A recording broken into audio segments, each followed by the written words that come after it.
Well, greetings everyone, and welcome to another edition of Can't Wait Wednesdays here on the KB Radio Network. I am your humble host, Kevin Reed, and we have a few Can't Waits that are coming out this weekend that, quite frankly, I'm excited for.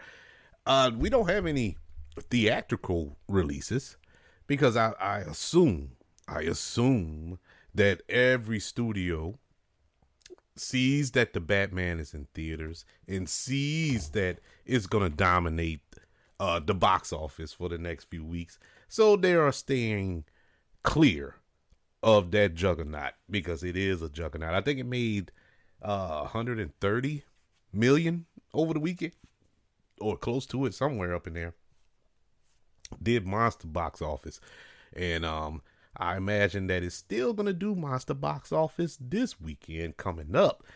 But nothing, well, I would say nothing is going to knock it off, but there's nothing coming out to knock it off. So everybody is staying clear of it. But we do have some streaming services that found a smart way of releasing their films. We're going to do it on the streaming service.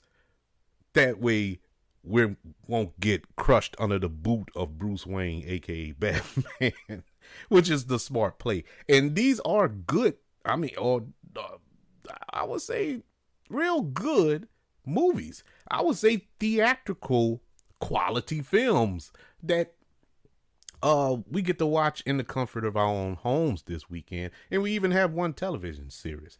And let's start off with the television series. And this one caught my eye because it came out of left field. I didn't know anything about it. Once again, I saw the trailer for this maybe around the Super Bowl, I think, or maybe a week after the Super Bowl. I know it was close around that time. And I was intrigued. This is a Apple TV Plus series, or mini series, and it stars the great Samuel L. Jackson. And the name of this mini series is The Last Days of Ptolemy Gray, and it's an upcoming drama miniseries based on a novel of the same name by Walter Mosley that is set to premiere on Apple TV Plus this Friday, March the 11th. Like I said, it stars Samuel L. Jackson as Ptolemy Gray, Dominique Fishback, and Walton Goggins, who is quietly one of my favorite actors working today. Love me some Walter Goggins. He is the actor most notably known for the TV show Justified. He showed up in Ant-Man and the Wasp. He worked with Samuel L. Jackson on that Quentin Tarantino film. Well, two of them actually. He was in Django Unchained, and he also was in that The Hateful Eight. And he is a comedy just genius, man. The dude is funny as all get out. Him and Danny McBride, and I know I'm going on a Walton Goggins tirade, but I just love this dude.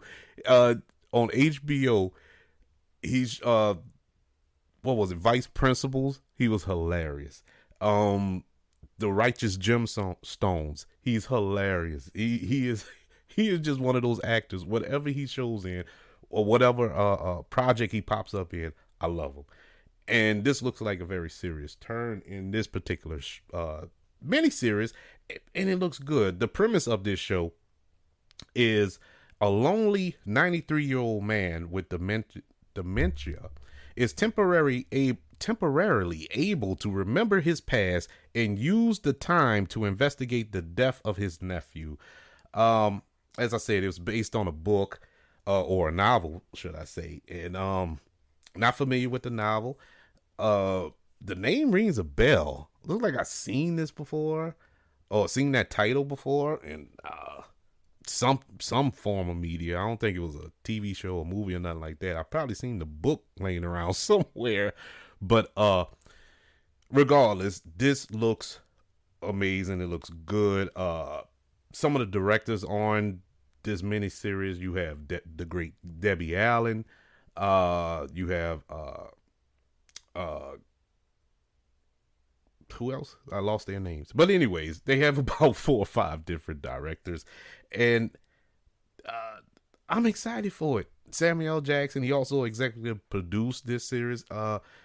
Looks good, man. Looks like he's like I said, is an old 93-year-old man. He has dementia. He can't remember some things. And then Walton Goggins, I think he plays the doctor who has this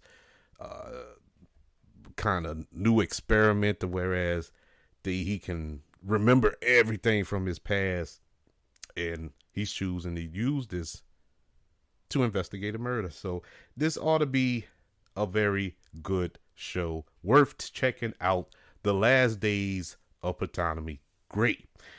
This Friday on Apple TV Plus. So let's move on to our films. And once again, excuse me, these films are theater worthy. Matter of fact, this next film was scheduled to be released in theaters, but it was abruptly shifted to Disney Plus. Which I'm not mad at, but I was it was kind of curious because it's a Pixar film, and you know Pixar films usually are a moneymaker in the theaters. I know the pandemic, you know, you had Soul that was released on Disney Plus, which was great. There was another film from Pixar. Was it Raya and the Last Dragon? No, that wasn't Pixar. Well, it could have been, but I know it was another one in the middle there, between these two. But this was already set to go. This film, Turning Red, it was ready to roll, and just a couple of weeks or maybe a month before it was set to be released in theaters, they announced is moving to Disney Plus because of the that new variant that came out, the Omicron variant, that at the time it was running rampant, and I guess they was kind of nervous about the numbers rising and didn't want to release it into theaters, so they made the decision to just put it on Disney Plus, which I understand. But if you see the box office numbers as of the last 3 months, Omicron was that was nothing. Nobody cared. It at least I can say I'm one of them, because I went to the theater a few times since all that havoc ran free. So I I can say that yeah, nobody cared. And you know, I get it. To be honest with you, I'm glad they're releasing this on Disney Plus, because I probably wouldn't have caught it in the theaters. So this is a good opportunity for me to watch it. Turning Red is a 2022 American computer animated coming of age fantasy comedy film produced by Pixar Animation Studios, and it is distributed by, of course, Walt Disney Motion Pictures. It is directed by Domee Shi, and this is her directorial debut, at least feature directorial debut. She did a short for Pixar that played in front of I can't remember which one of the Pixar films it played in front of, but it was called Bo. I think it was called Bo or Bye. I think it was Bo. It was the one with the woman with the, I think it was like a dumpling or something like that, but the dumpling came alive, and it was supposed to symbolize her son, and she didn't want to let it go and stuff. It had a great message. It was kind of disturbing because she ate it at the end, but but you got the message. It was real good. I enjoyed it. So she pitched this idea for this movie, and Pixar got on board with it. This is this film, it's a couple of firsts concerning this film. It is the first Pixar film to be solely directed by a woman. It is the first to take place in Canada, and it is the second to feature an Asian lead character. The first one, believe it or not, was the film Up. And you might say, who was the who was the Asian lead in Up? I thought the old man was white. No, but the boy was of Asian descent. The Boy Scout. So yeah. And I didn't know that until I was doing research for this show. So we all learned something new today. I noticed the eyes, but I didn't think he was Asian. Because I never looked at it like that. I don't see color, as certain people would say. But anywho's, Turning Red, the premise of this film is it is set in Toronto between 2002 and 2003. Turning Red centers around Mai Lin Lee, a 13-year-old Chinese Canadian student. One morning, she was horrified to discover that whenever she gets excited or stressed, she turns into a giant red panda. However, she can turn back when she becomes calm. Mylin later learns that her ancestors had a shared history with the species as a family curse, though the curse can be contained by performing a special ritual on one specific night, which so happens to coincide with a concert by her favorite boy band, Four Town. That's a play on, the boy bands from the late 90s, early 2000s, the NSYNCs and the Backstreet Boys and Old Towns and all them, Don't ask me how I know all these names. Look, I grew up in the suburbs. Let's just say that. But anyways, this is an interesting premise, and I'm really interested in it, especially being a father of girls. I wish this movie was around when my kids were around that age, so it could have helped me discuss the changes that they was about to go through in their teenage years, because I couldn't really tell them nothing. I'm not a girl. And so I don't know what to, I didn't know what to do in that situation. Maybe this movie could have helped me, but I did the best I can. I think I did a pretty good job. They didn't blow up, so they still alive and kicking.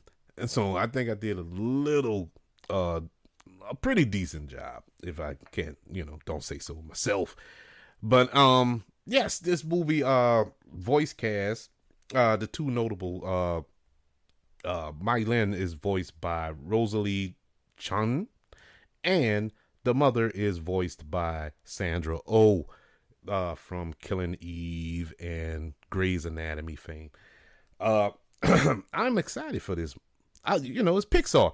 When have they ever made a bad Pixar movie? I'll wait, man, because I've never seen a bad Pixar movie. So I'm excited for this. It looks amazing.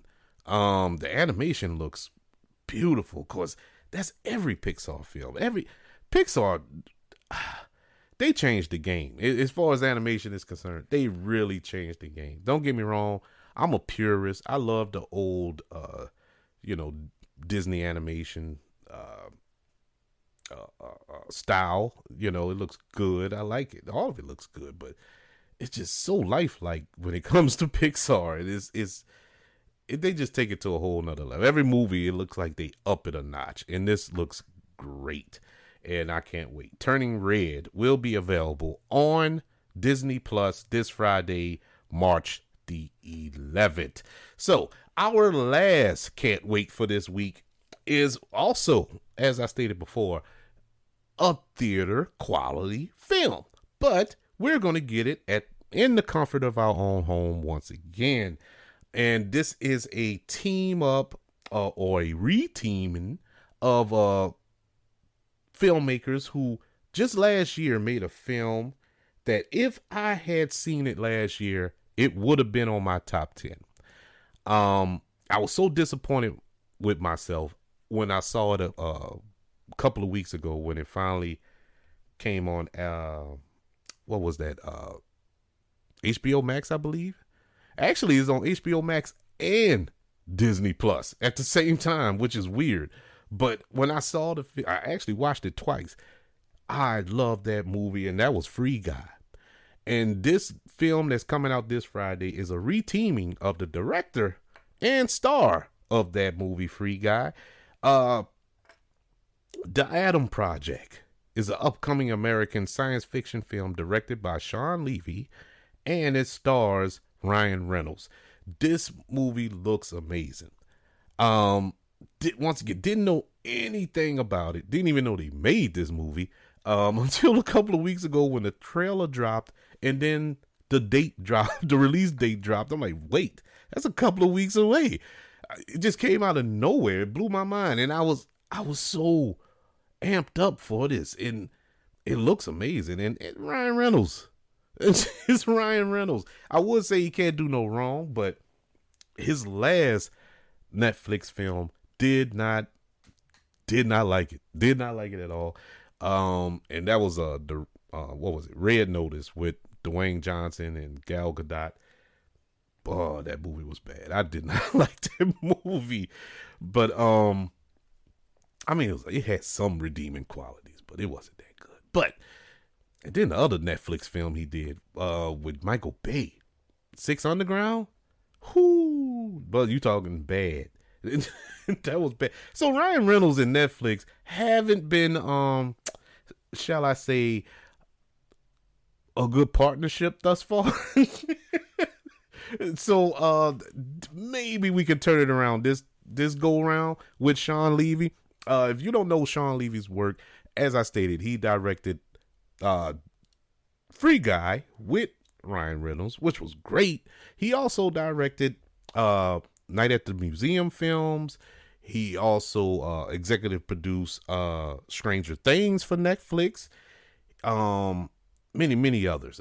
He's done many films, and I love his films. I actually love his films. He reminds me of Chris Columbus.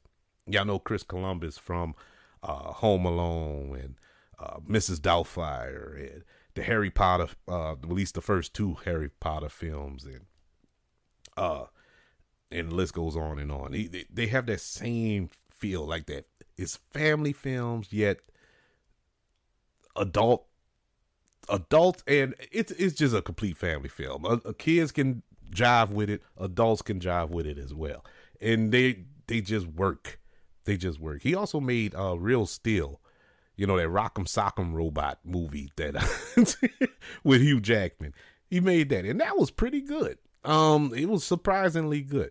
But this go around, the premise of this film, after accidentally crash landing in 2022, time traveling fighter pilot Adam Reed, great name, must be a cousin, teams up with his 12-year-old self to on a mission to save the future. That is a very, very, very interesting plot. I love time travel movies, science fiction movies. Sign me up. As I stated before, it stars as well as produced by Ryan Reynolds, Mark Ruffalo, Jennifer Garner, Kathleen Keener, and Zoe Zadana. This looks like it looks like it's a mixture of the movie, forget it. I'm not gonna pull my hair. I don't even have hair. I'm not even gonna pull my scalp off trying to remember the name of that movie. But it looks like a mixture of two movies that I seen when I was younger and that I truly enjoyed. But this looks great. This movie has been trying to get off the ground for over 10 years. Actually, production on this film started way back in 2012. And at the time, Tom Cruise was attached to star. But since then, it fell into development hell and couldn't get directors attached, couldn't get any writers attached, couldn't get any stars attached, until Netflix swooped in and acquired the rights from Paramount Pictures in July of 2020. And from there, it took off like a rocket. The film is scheduled for release this Friday on Netflix, The Adam Project. I got a question about The Adam Project for y'all. As I said, the premise is guy travels through time, goes back and encounters his younger self, and with help of his younger self to kind of save the future. I have a question. What would you do with that? If you could go back in time, and talk to 12-year-old you, 13-year-old you, what would you tell him? What would you do? What would you change? Now I need you to think this through now. I need you to think this through, because it's not as easy as a question as you think. Because what if you go back in time, talk to your younger self, tell them, okay, don't go right and go left this time, or whatever. You don't meet your wife or your husband. You don't have your kids. It's just certain stuff like that.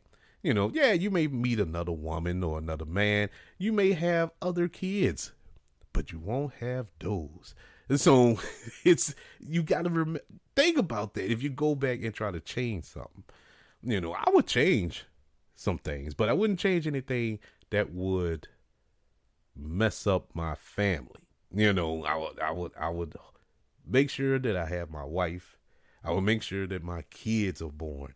But aside from that, yeah, I'll probably give a couple of stock tips, some investment, tips, invest in Google when it comes around,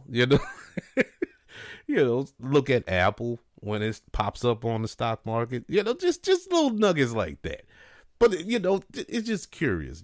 When I saw the trailer for this movie, I was like, man, that's a cool premise. Going back in time with your younger self and having your younger self help you, it's just interesting. But yeah, those are our can't waste this week. We have The Last Days of Ptolemy Gray, which is a miniseries that will be released this Friday on Apple TV Plus, as well as Turning Red, the Pixar animated film, which will be released also this Friday on Disney Plus. And we have The Adam Project, which will be released on Netflix this Friday. So these are very exciting properties. I'm really excited for these. Plus you get to stay at home. You don't have to go out. As for me this weekend, I'm going out. I'm going to see the Batman yet again. I got to. I mean, anything less would be uncivilized. I have to go see this again. A third time if need be. I'm really mad I didn't go back and see it again this weekend. But I'll make up for it this coming weekend. But I definitely will check out all three of these properties. Excited for all three. Can't wait. Everybody, if you're listening on iTunes or Apple Podcasts, don't forget to leave those 5-star ratings and reviews. It helps the show out tremendously. If you're listening on Spotify, don't forget to leave reviews there too. Leave your ratings there too. You do have a 5-star system on Spotify as well. And you can follow and share this show on your social media platforms. Let everybody know that you're listening to the KB Radio Network, as well as looking up the KB Radio Network on all social media platforms. We are live and alert on all the platforms. If you want to get in contact with the show, you can get in contact with the show through our social media platforms, or you can email the show at kbradiopodcast@gmail.com. I just want to give a little update. A while back, maybe about 2 months ago, it feels like a year, but it may be about 2 months ago, I told y'all that I was building my new studio/office in my backyard. That is still going on. That is an ongoing thing, but I am about 65 to 70% completed at this time. I'm doing it by myself. That's why it's taking so long. But I am enjoying it, even though it is tiresome. but I am enjoying it. I'm not a carpenter by trade, but it is fun to learn. It is fun to learn on the job. And yes, I am almost completed. Hopefully within the next 2 weeks it will be finished. I say all that to say this. All that is possible because of all of you. All of that is possible because of all the love and support I am getting from this show through you. Those who continue to listen, those of you who are here for the first time and decide to continue to listen, thank you for joining. You are helping a brother out. This is a lifelong dream that I only had for a couple of years, and it's only come true because of all of you. I never thought that this would be my life ambition, but because of you, you have given me purpose. And for that, man, I honestly, this is why I always say this after every single show. I love you. And I mean it. It's not just a sign off call. This is true words from my heart. I love you. And I want you to continue to love one another. And until we speak again, everyone, you all be blessed.